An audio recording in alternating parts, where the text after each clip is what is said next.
And we begin with major political upheaval in one of Asia's largest economies. South Korea's Prime Minister Han Kyo-an has taken over as acting president after the parliament voted to impeach President Park Geun-hye. Now, the decision follows weeks of mass protests as thousands took to the streets demanding her resignation over a corruption scandal. Speaking earlier, the president said she accepted Parliament's decision. I solemnly accept the voice of the Parliament and the people, and sincerely hope this confusion is soundly resolved. We want to get more with our Paula Hancock now, who's observing all of these protests now for weeks. I mean, Paula, everything had been leading to this. It was interested to see the Prime Minister actually staking out what's going on in the country and making a pointed remark that, above all, the government will strive to maintain rock-solid security readiness. Does the country seem like it's on a surer footing now, or are things still very much in flux? Well, Paula, this is really just the start of it. The fact that the lawmakers have said, yes, we think that Park Geun-hye should be impeached, is really just the first step. It now goes to a constitutional court, and they could take another 6 months before they decide whether they agree with lawmakers and there is enough evidence against President Park in this corruption scandal, or if they don't, then they can reinstate her. So it's still early days, and this could drag on for a long time yet. But it is interesting that the Prime Minister was trying to move on. I mean, this country, this Parliament has been in a state of flux, has been crippled for the past weeks because they've just been focusing on what's happened with President Park Geun-hye and hundreds of thousands of protesters on the streets.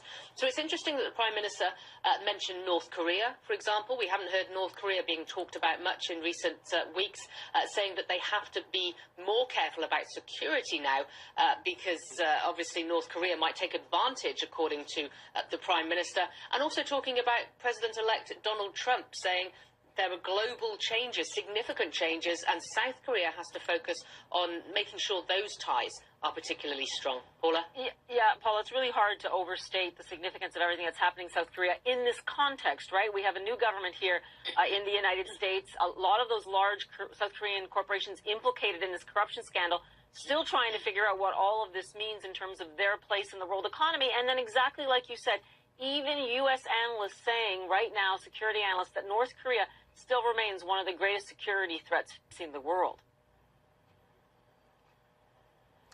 Absolutely, and I should mention North Korea, according to state-run media, KCNA, has been very much enjoying what is happening in South Korea every single day. There are a number of articles talking about President Park Geun-hye, talking about thousands of people on the streets. North Korea clearly enjoying the fact that South Korea is having internal problems and reveling in that. But the fact is, no one within government has really been focusing on these issues at this point. You have countries around the world and leaders around the world that are trying to talk to President-elect Donald Trump, trying to deal with a transition team, trying to build up a relationship with the new administration. That simply hasn't been able to happen with South Korea because they have not had a functioning leader. And now, of course, they have a president who is no longer in charge of this country and a caretaker president who is the Prime Minister. So it's not ideal, but the Prime Minister is saying it is time to move on. Yeah, and it is clear that what they are trying to do is obviously steady markets, steady people in their own country, and obviously, as you rightfully point out, North Korea already making a lot of propaganda of all the turmoil going forward is detailing